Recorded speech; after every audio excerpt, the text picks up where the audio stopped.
Near freezing temperatures, constant rain, and I had a cold.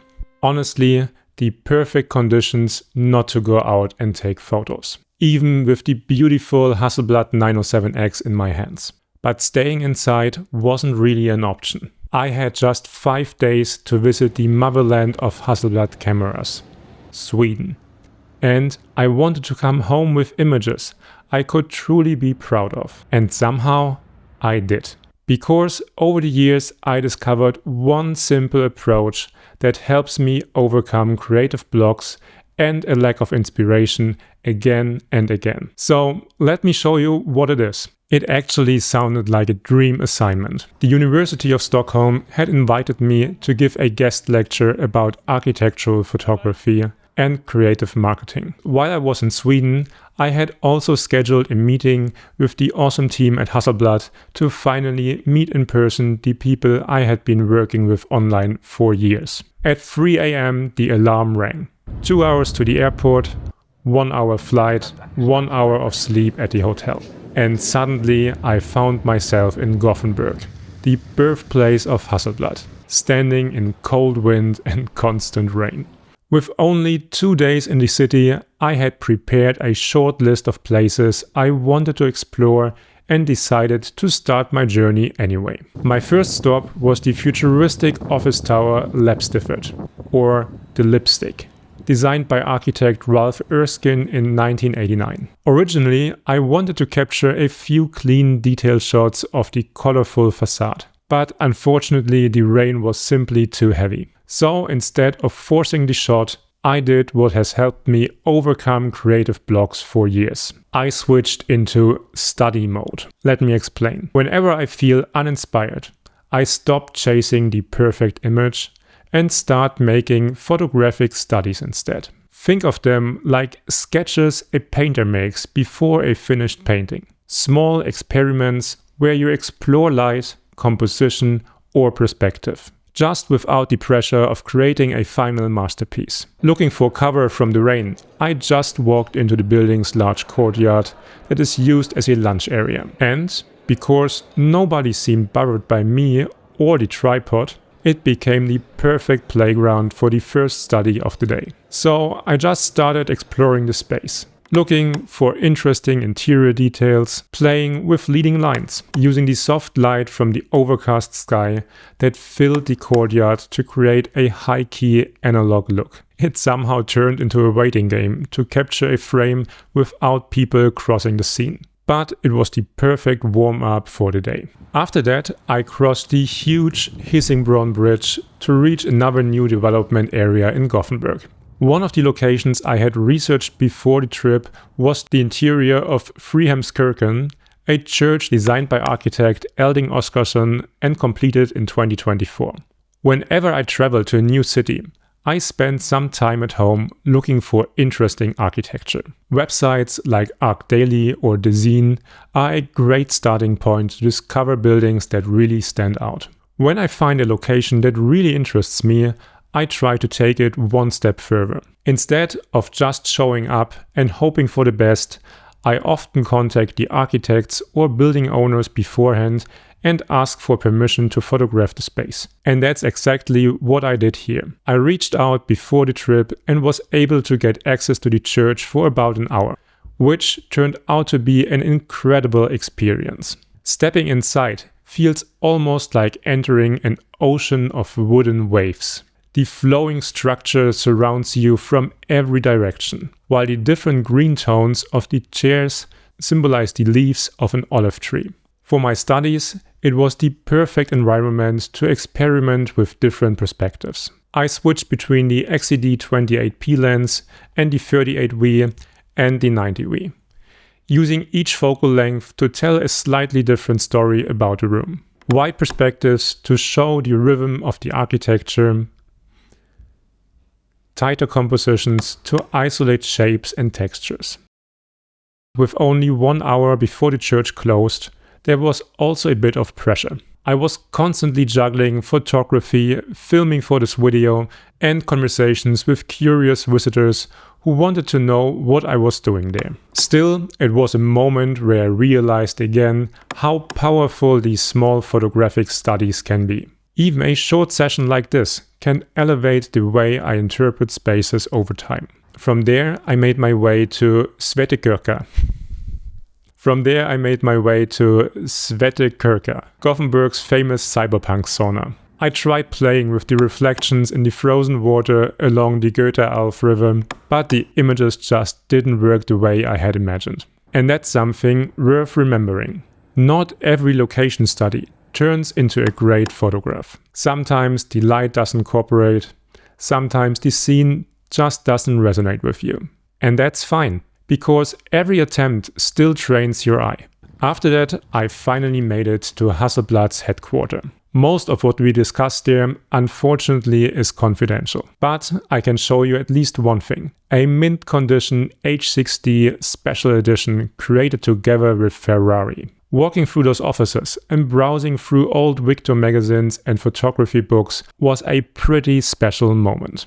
After 3 hours in the cold rain, I could easily have gone back to the hotel. But when I stepped outside Hasselblad's HQ, the rain suddenly stopped and the entire harbor was covered in fog. Those are the moments photographers wait for. So instead of resting, I kept walking and started exploring Gothenburg's harbor area. Huge cranes, industrial structures, and drifting fog created an almost surreal atmosphere.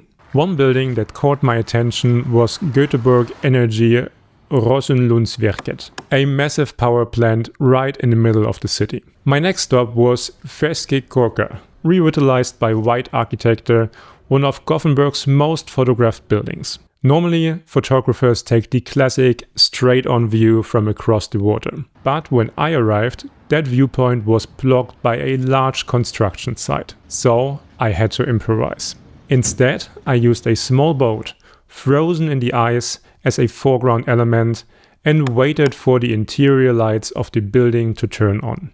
Honestly, I'm not completely convinced with the result. There's simply too much going on in the frame. That's exactly the point of these studies. You test ideas, some work and some don't. And every attempt moves your photography forward. By now, it was already dark. Most people would probably go for dinner now. But I remembered the Läppstiftet building from earlier that day. With this fog and the cold blue harbor lights, it might look completely different at night. So I just walked the half hour back across the city, hoping to get an image.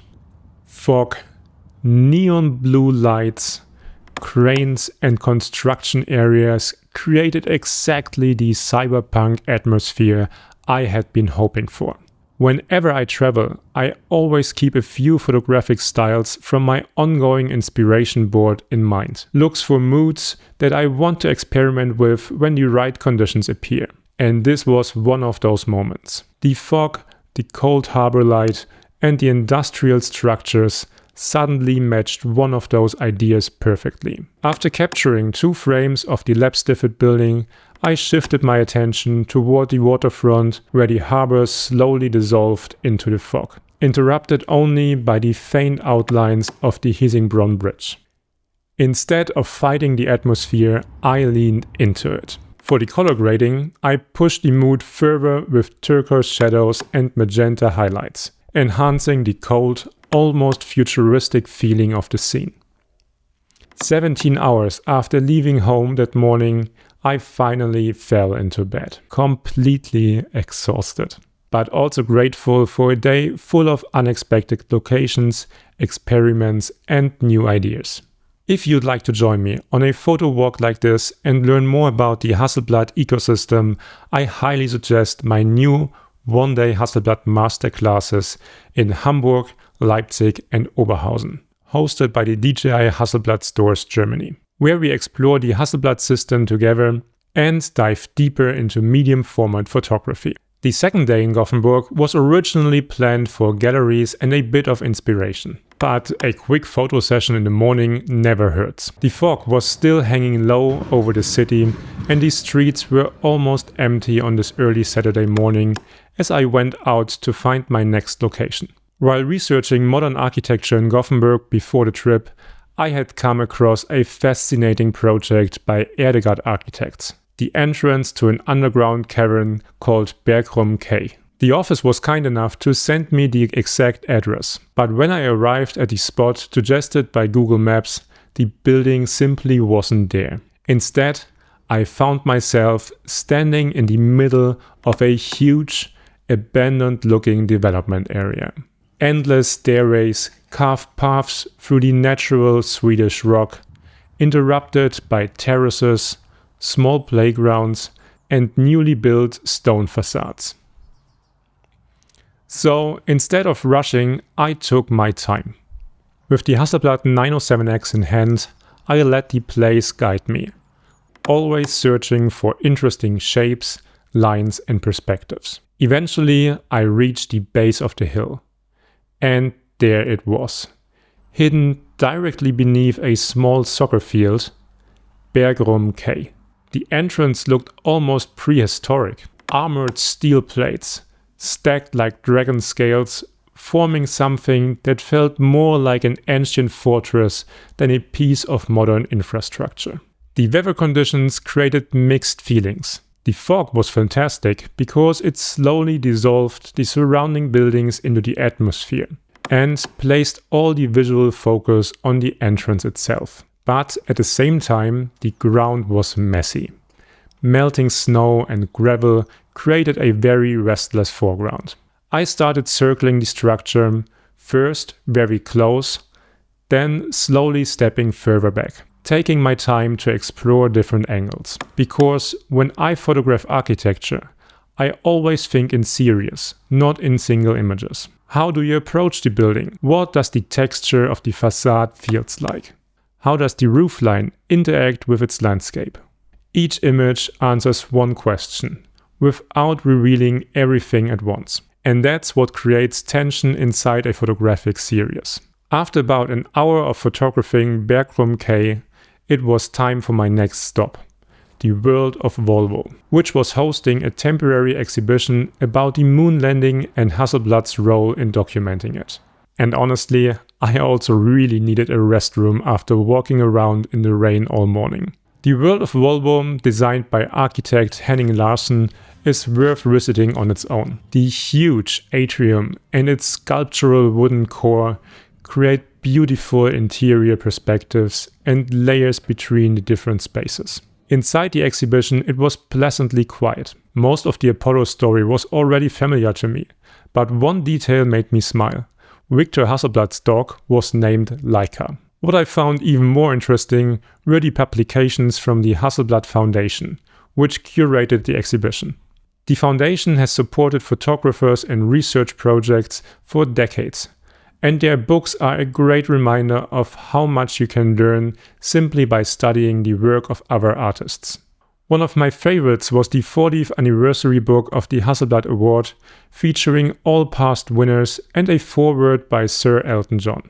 Later, I stopped by the exhibition spaces of the Hasselblad Foundation at the Gothenburg Museum of Art.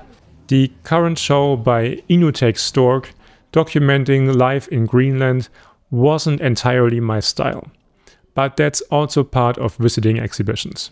You don't have to love everything. Sometimes the value lies in simply seeing how other photographers approach storytelling, presentation and sequencing. And of course, I couldn't leave without spending some time in the photo bookstore. After the rain started again, I decided to spend the rest of the afternoon catching up on some computer work and meeting a former intern for a couple of beers. Because the next day was going to be a long one. At 6 a.m. the next morning, I flew to Stockholm. The hotel wasn't ready for check-in yet, so there was really no excuse not to dive straight into the city. One place I had always wanted to see was the famous Rådhuset metro station, and I was curious to create my own interpretation of this iconic location.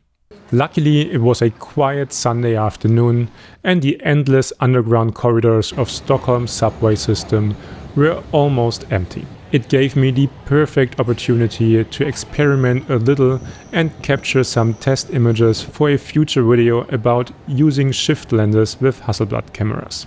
If that's something you'd like to see, make sure to like the video and subscribe to the channel. The escalators cutting through the raw rock are already impressive on their own. But I was even more fascinated by the upper section of the station, where historic ornaments, natural stone and industrial details blend together. Encouraged by the first results, I continued exploring the subway network and photographed several other stations, including T-Centralen, Kungsträdgården and Odenplan. Eventually, a friendly staff member pointed out that tripods are not allowed inside the metro system. So without IBIS in the 907X, that was basically the end of the adventure. But by that point, I had already captured a small series of black and white images that I was pretty happy with. Slowly but surely, hunger and fatigue started to kick in. Clear signs that it was time for a creative break. What better place for that than the Fotografiska gallery, right at the edge of the Norrström River. If you ever visit Stockholm, this place is an absolute must-see. I wandered through several exhibitions spread across 3 floors, including impressive work by Elliot Erwitt and Tobias Regel. Upstairs in the restaurant, it was hard to decide what to focus on. The food, the photographs on the wall, or the stunning view of Stockholm through the large windows. In the end, I spent more than an hour in the gallery's bookstore, which is a dangerous place for anyone who loves photo books. If you're curious which book I ended up taking home, you'll find that in my next newsletter. The link to that is in the description of this video. Again, completely exhausted, I wrapped up the day with a short location scout for my class the next morning. As dusk settled, the skyline of Stockholm began to glow softly above the frozen waters of the Norrström. The next 2 days were dedicated to teaching. The University of Stockholm had invited me to give a lecture about architectural photography and creative marketing for their graduating photography students. To keep the sessions dynamic, we switched between lectures and practical exercises. In the afternoon, we headed to the Stockholm City Hall, the iconic building from 1923 where the Nobel Prize banquet takes place. The interiors are incredible, and it was great to see the students experimenting with tripods and shift lenses, many of them for the first time. Later, we continued the exercise during Blue Hour, with 2 viewpoints of the Waterfront Congress Center, designed again by white architecture. One reflected in the frozen water, and one overlooking the railway tracks of the central station.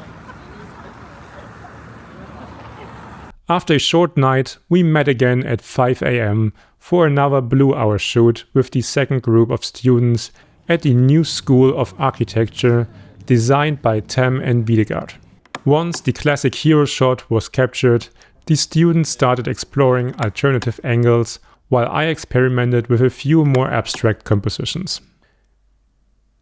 Inside the building, we also worked on styling and flash techniques to shape interior spaces more intentionally. In the afternoon, we reviewed the images in the university's post-production lab, a photographer's dream office with dozens of workstations, ISO monitors and studio equipment. All in all, it was 2 inspiring days, and it was great to see students who usually focus on people or fashion photography dive into the world of architecture. On my last morning before flying home, I couldn't resist doing one final photo study. This time at Norra Tornen, the twin towers designed by Oma and completed in 2020. Their stepped facades and dramatic height have quickly turned them into one of Stockholm's modern landmarks. For this shoot, I deliberately limited myself. 1 camera, 1 lens. The Hasselblad 907X with the X2D II. Limiting your gear like this can be incredibly powerful. It removes mental clutter, lightens your backpack, and forces you to improvise creatively instead of constantly thinking about equipment. Photographing such massive skyscrapers without a shift lens wasn't easy. Instead of wide architectural overviews, I focused on compressed compositions and details, letting the early morning sun create strong contrasts across the stepped facade. I tried to integrate elements from the surroundings, like a passing Porsche, to give the images a sense of scale and life without losing the simplicity of the frame. And that's really the point of these photographic studies. They give you a reason to go outside with a clear intention. Not every image has to be part of a big project. Sometimes it's simply about exploring a location, testing ideas, and sharpening your eye. Over the course of this trip, I came home with several small studies, each with its own look, shaped by the architecture and the light I encountered along the way. And at the same time, I developed a much better feeling for working with the Hasselblad 907X. If you're wondering why most of the images in this video are square, make sure to like the video and subscribe to the channel. I share my experience after 2 months of shooting in the 1x1 format only. And if you'd like to join me on one of these photo walks, you can also check out my Hasselblad Masterclasses in Hamburg, Leipzig and Oberhausen, where we explore the Hasselblad system together and dive deeper into medium format photography. Better sign up sooner than later, because spots are limited. And before you go, I'd love to hear from you. Do you also create photographic studies when you travel? And which series have you enjoyed working on most recently? Write it down in the comments below. As always, thanks for watching and have fun shooting.